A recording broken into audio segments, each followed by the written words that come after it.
جس اہل حق کی قیادت جو شخصیت کر رہی ہے مولانا فضل الرحمان کی صورت میں، وہ بھی مدارس سے نعرہ تکبیر، نعرہ تکبیر، مدارس دینیہ، قائد جمعیت مولانا فضل الرحمان۔ اس سے اگلی بات یہ ہے کہ یہ جو یونیورسٹی اور کالجوں میں پڑھنے والے پڑھانے والے جب فارغ ہوتے ہیں، کسی کو بیرسٹر کہا جاتا ہے، کسی کو ڈاکٹر کہا جاتا ہے، کسی کو پتہ نہیں کیا کہا جاتا ہے، وہ سمجھتے ہیں کہ ہم تو لکھے پڑھے ہیں، یہ سارے مولوی بیچارے جاہل۔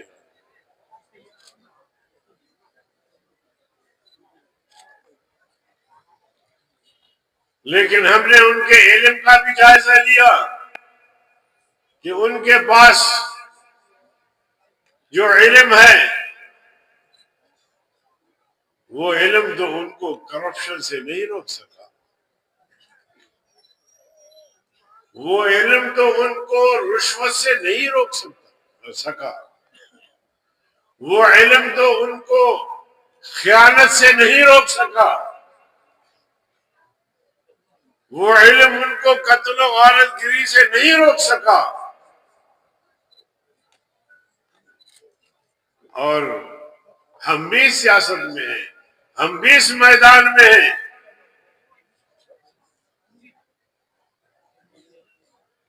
ہماری کارکردگی بھی آپ دیکھ لیجئے، جو ہم مدارس سے فارغ ہیں ان کی کارکردگی بھی آپ دیکھ لیجئے، جو اعلیٰ ترین یونیورسٹی سے فارغ ہے بظاہر، مگر جب میدان عمل کی بات آتی ہے تو انہوں نے ملک کو لوٹ کے کنگال کر دیا ہے۔ پچھلے ایام میں جن لوگوں نے کرپشن کیا ہے، پاکستان کے خزانے کو لوٹا ہے، قومی خزانے کو، جو قوم کا خزانہ ہے، قوم کے پیسے ہیں، ان کو لوٹا ہے، ان کی فہرست شائع ہو گئی۔ تو سارے آپ کے جو سندھ کے، پنجاب، خیبر پختونخوا، بلوچستان، سب بڑے بڑے لوگ یا تو ایچیسن سے فارغ ہیں، یا کیمبرج یونیورسٹی سے فارغ ہیں، یا ملک کے بڑی بڑی یونیورسٹیوں سے فارغ ہیں، قائد اعظم یونیورسٹی سے فارغ ہیں۔ ان سب کے نام تھے، ان سب کے نام تھے، اس فہرست میں میرا نام نہیں تھا، میری جماعت کا نام نہیں تھا، علماء میں سے کسی کا نام نہیں تھا۔ 35 سال سے میں اس سیاست میں ہوں، پارلیمانی سیاست میں، میرے ساتھی وزیر اعلیٰ بھی رہے، بڑے بڑے منصبوں پہ بھی رہے، آج تک ان کے دامن میں کوئی سیاہ داغ نہیں دیکھنے میں آیا۔ پھر بھی ہمیں کہتے ہو کہ تم جاہل ہو، ان پڑھ ہو، اور تم پڑھے لکھے ہو۔ تم نے ملک کا کیا کیا؟ ملک جو اس وقت تباہی کے دہانے پہنچا ہے، معاشی طور پر ملک برباد ہو گیا ہے، آپ کے اڑوس پڑوس میں سب ترقی کر رہے ہیں، انڈیا آپ سے بہت آگے چلا گیا، اس کا سکہ بھی دیکھیں، افغانستان کا سکہ بھی دیکھیں، ابھی ایک طرح سے نئی آزادی ملی ہے اس کو، ایران کی معیشت آپ سے مستحکم ہے، چائنا کو تو ویسے آپ نہیں پہنچ سکتے۔ یہ دولت کہاں گیا؟ اور یہ معیشت کو کیا ہو گیا؟ ہم اس گند میں رہتے ہوئے، یہ جو سسٹم ہے میں اس کو گند کہتا ہوں، لیکن مجبوری ہے، مجبوری کے تحت اس کا حصہ ہے، لیکن دامن بچا کے چلتے ہیں، دامن بچا کے چلتے ہیں۔ اور وہ جب آتے ہیں اور صرف مہارت ان کو اس بات کی ہے کہ وہ لوٹ مار میں ماہر ہے، کرپشن میں ماہر ہے، باقی ان کا کوئی کمال نہیں۔ مالیاتی اداروں سے پیسے لیے قرض، وہ بھی اربہ روپے، اور وہ قرضے لے کر پھر ان سرمایہ داروں نے، صنعت کاروں نے حکومت سے وہ قرضے معاف کروائے، اور کہا گیا کہ ہم ڈیفالٹ ہو گئے، قرضائی ہو گئے، قرض بڑھ گئے۔ ان کی فہرست بھی شائع ہوئی کہ اس میں کون کون لوگ ملوث ہیں۔ تو آپ کے پاکستان کے بڑے نامور سیاسی لیڈر شریک تھے، اس فہرست میں بھی ہم میں سے کسی کا نام نہیں تھا، اس فہرست میں ہم میں سے کسی کا نام نہیں تھا۔ ہم بھی لے سکتے تھے، لیکن ہماری تربیت یہاں ہوئی، مدرسے میں ہوئی، استادوں نے پڑھایا، سمجھایا، تربیت کی کہ اے بیٹا، جب کبھی کسی منصب پہ آپ فائز ہو جائے اور لوگوں کی امانتیں آپ کے پاس پہنچے تو اس میں خیانت نہیں کرنا۔ لوگوں کی امانت لوگوں تک پہنچانا، تو یہ ہے مدرسے کا کردار، وہ ہے ایچیسن کا کردار۔ میں جدید علوم کی حصول کی مخالفت نہیں کرتا، مگر میں مجبور ہوں کہ جو لوگ جدید علوم پڑھتے ہیں، دینی مدارس کے لوگوں کو نکمے سمجھتے ہیں، بے علم سمجھتے ہیں، جبکہ ہم نے قریب سے ان کا علم دیکھا ہے۔ آج تو کم از کم پورے پاکستان کے سیاستدان اس بات پر متفق ہو گئے ہیں کہ مولانا فضل الرحمان کی برابر کی سیاسی شخصیت پاکستان میں نہیں ہے، اعتراف کر چکے ہیں صدر اور وزیر اعظم اور بڑی شخصیات کی حد تک۔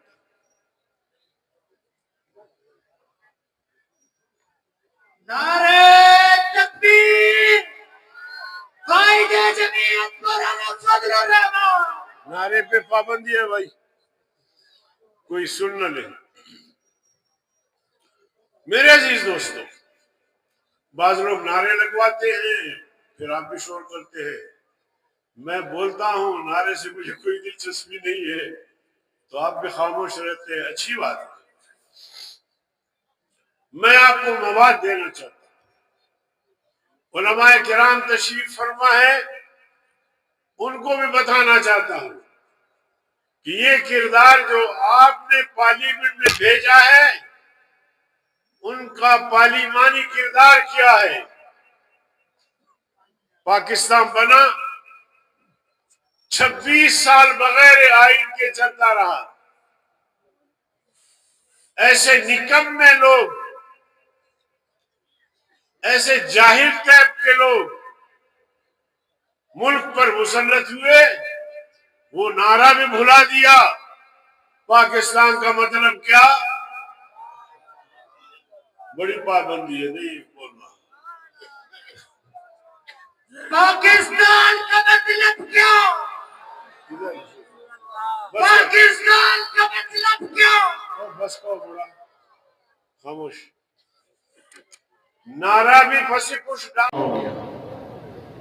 تو میرے عزیز دوستو، یہ اس طرح کرنا چاہتے تھے کہ نوجوان نکاح سے بیزار ہو جائے کہ بس پھر ہم دوستی رکھتے ہیں، جیسے یورپ میں ہے، جیسے برطانیہ میں ہے، جیسے امریکہ میں ہے، جیسے فرانس میں ہے، جیسے دنیا کفر کے دیگر علاقوں میں ہے، تو نکاح کی ضرورت نہیں ہے۔ پھر کون گمبخت کہے گا کہ میں نکاح بھی تازہ ہوا ہے، میں اور بیوی دونوں جیل میں چلے جائیں، پھر بیوی الگ میں الگ؟ تو اللہ کے فضل و کرم سے ہم نے مسئلہ اٹھایا، چیئرمین سینٹ نے اس بل کو میرے کمیٹی کے حوالے کیا، ہم نے 2 سے 3 میٹنگوں میں یہ ثابت کر دیا کہ یہ بل قرآن و سنت کے منافی ہے، شریعت کے منافی ہے، اس کو ہم نے ریجیکٹ کیا۔ پھر ایک اور بل آیا، پھر ایک اور بل آیا، ٹرانسجینڈر بل، جنس کی تبدیلی، میری جسم میری مرضی، جنس کی تبدیلی، میری جنس میری مرضی، یہ بل پاس کرنا چاہتے تھے پارلیمنٹ سے، پھر ہم کھڑے ہو گئے، مزاحمت کی، کمیٹی بنی، میں مولانا عطاء الرحمن صاحب، مولانا فیض محمد صاحب بطور موور کے اس کمیٹی میں گئے، اور اللہ کے فضل و کرم سے قرآن و سنت کی روشنی میں باقاعدہ ہم نے چیئرمین کو لکھوا لیا کہ لکھ لو کہ قرآن و سنت جنس کی تبدیلی کی اجازت نہیں دیتا، لہذا جنس کی تبدیلی حرام ہے، خلق اللہ میں جو ہے وہ دخل ہے، اس کو مسترد کیا۔ ورنہ بہت سارے لوگ جوان نہ صحیح ہے، بوڑھے لوگ کہتے ہیں کہ جی اب جنس کی تبدیلی کریں شاید فائدہ مند ہو، تو یہ جمعیت نے آپ کو بچایا، آپ کے معاشرے کو بچایا، آپ کی اسلامی تہذیب کو بچایا، یہ جدوجہد ہے جمعیت کی پارلیمنٹ میں۔ ابھی سینٹ میں جو 26ویں آئینی ترمیم آئی، مدارس کا جو بل، 1 مہینے مسلسل مذاکرات چلتے رہے، اور ان کا بل 57 56 ترامیم پر مشتمل تھی۔ ہم نے 56 سے 22 پر لے آئے، 22 پر کٹوتی کروائی، اور پھر 5 بل ہم نے اپنے بھی اس میں ڈال دیے، منظور ہوا پارلیمنٹ سے۔ صدر کے پاس گیا تو صدر صاحب دستخط نہیں کر رہے، آئینی مدت بھی گزر گئی، خواہ کا ٹول۔ پھر میں اپنے تقریروں میں کہا کرتا تھا کہ صدر صاحب اگر آپ نے بل پہ دستخط نہیں کیے تو ہم پوری قوم کو اپیل کریں گے، مذہبی طبقے کو اپیل کریں گے، ایسا انسانوں کا سیلاب آئے گا اسلام آباد کی طرف کہ پھر نہ تمہارا محل محفوظ ہوگا، نہ وزیر اعظم کا محل محفوظ ہوگا، نہ JHQ محفوظ ہوگا۔ تب جا کے انہوں نے دستخط کیے۔ اس سے پہلے ایک صدر تھے، ناموس صحابہ و اہل بیت قانون پاس کیا ہم نے، اور اس میں قانون پہلے سے موجود تھا، سزا کم تھی، ہم نے سزا میں اضافہ کیا کہ روزانہ ایسے بدبخت لوگ ناموس صحابہ یا اہل بیت کے ناموس سے کھیلتے ہیں، ان کو زیادہ سزا ہونی چاہیے۔ اگرچہ بعض لوگوں کو تکلیف ہوئی، مگر صدر آپ جانتے ہیں کہ کون تھا؟ علوی صاحب. تو وہ بھی اسی طرح رو کے رکھا، لیکن ہم نے اپنا کام کیا. تو میرے محترم دوست، یہ ساری صورتحال ہے. دینی مدارس سے فارغ التحصیل فضلاء کا یہ کارنامے ہیں جو ملک کے لیے ہے، قوم کے لیے ہے، قومی نظریات کے لیے ہے، قومی عقائد کے لیے ہے.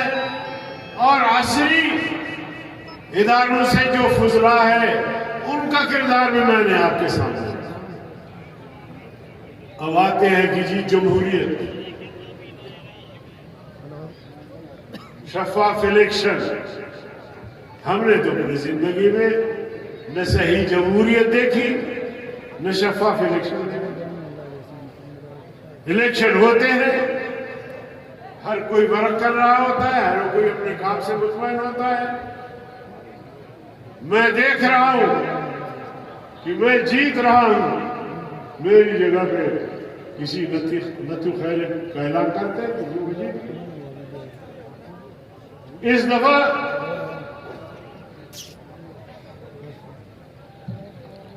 $571 والے امیدوار کو 5000 والے پہ جیتے. پھر 15 پولنگوں پہ ضمنی الیکشن ہوا، پھر اس کو جتوایا. 45 فارم میں ہمارا امیدوار جیتا ہوا ہے، 47 فارم میں جو ہے وہ اس کو پھر جتوایا. اب اگر الیکشن اس طرح کنٹرول ہے تو پھر ایسے الیکشن میں وقت ضائع کرنا یہ ہم کب تک دیکھتے رہیں گے، کب تک برداشت کریں گے؟ میرے عزیز دوستوں، میں تو انقلاب کی بات کروں کہ اب ہمیں انقلاب کی طرف جانا چاہیے. اگر مقتدر قوتیں ہمارا راستہ الیکشن سے روکنا چاہتے ہیں تو پھر دوسرا راستہ بھی ہمارے پاس ہے. اور انشاءاللہ اگر ہماری قیادت نے ہمیں اپیل کی تو پھر تم دیکھ لو گے کہ لوگ سیلاب کی طرح اسلام آباد کا رخ کریں گے. پھر نہ JHQ محفوظ رہے گا، نہ جناب والا وزیر اعظم ہاؤس، نہ صدارتی ہاؤس محفوظ رہے گا، اور پھر انقلاب آ کر رہے گا. لہذا ہوش کے ناخن لو، ہمارا راستہ مت روکو. لوگ اگر ہمیں ووٹ نہیں دیتے تو پھر ٹھیک ہے، نہ دے. لیکن اگر میں سندھ میں بہت سارے حلفوں سے جیت رہا ہوں اور تم میرا راستہ روک رہے ہو، شرم نہیں آتی تمہیں؟ میں تم سے زیادہ وفادار اس ملک کا. میں نے اس ملک کو بنایا ہے، میرے اکابر نے اس ملک کو بنایا ہے.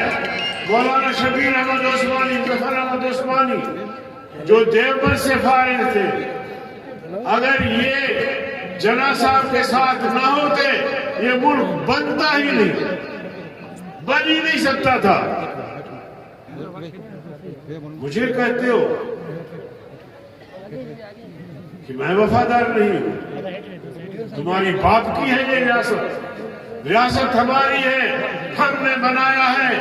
بل پاس کریں رجسٹریشن والا بل. تو میرے اس صورتحال میں بہرحال ہمیں وحدت میں رکھنا چاہیے. وَاعْتَصِمُوا بِحَبْلِ اللَّهِ جَمِيعًا وَلَا تَفَرَّقُوا. اور اپنے قیادت پر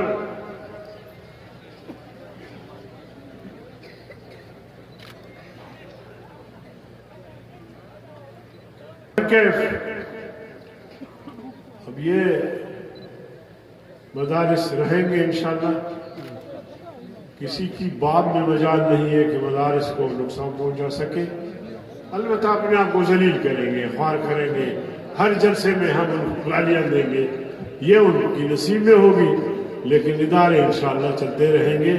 اور میں پھر مولانا محمد صالح صاحب کو مبارکباد دیتا ہوں، پوری جماعت کو، کہ اتنا بڑا اجتماع کیا. اللہ تعالیٰ اس کے اثرات پورے علاقے پر مرتب فرمائے. وآخر دعوانا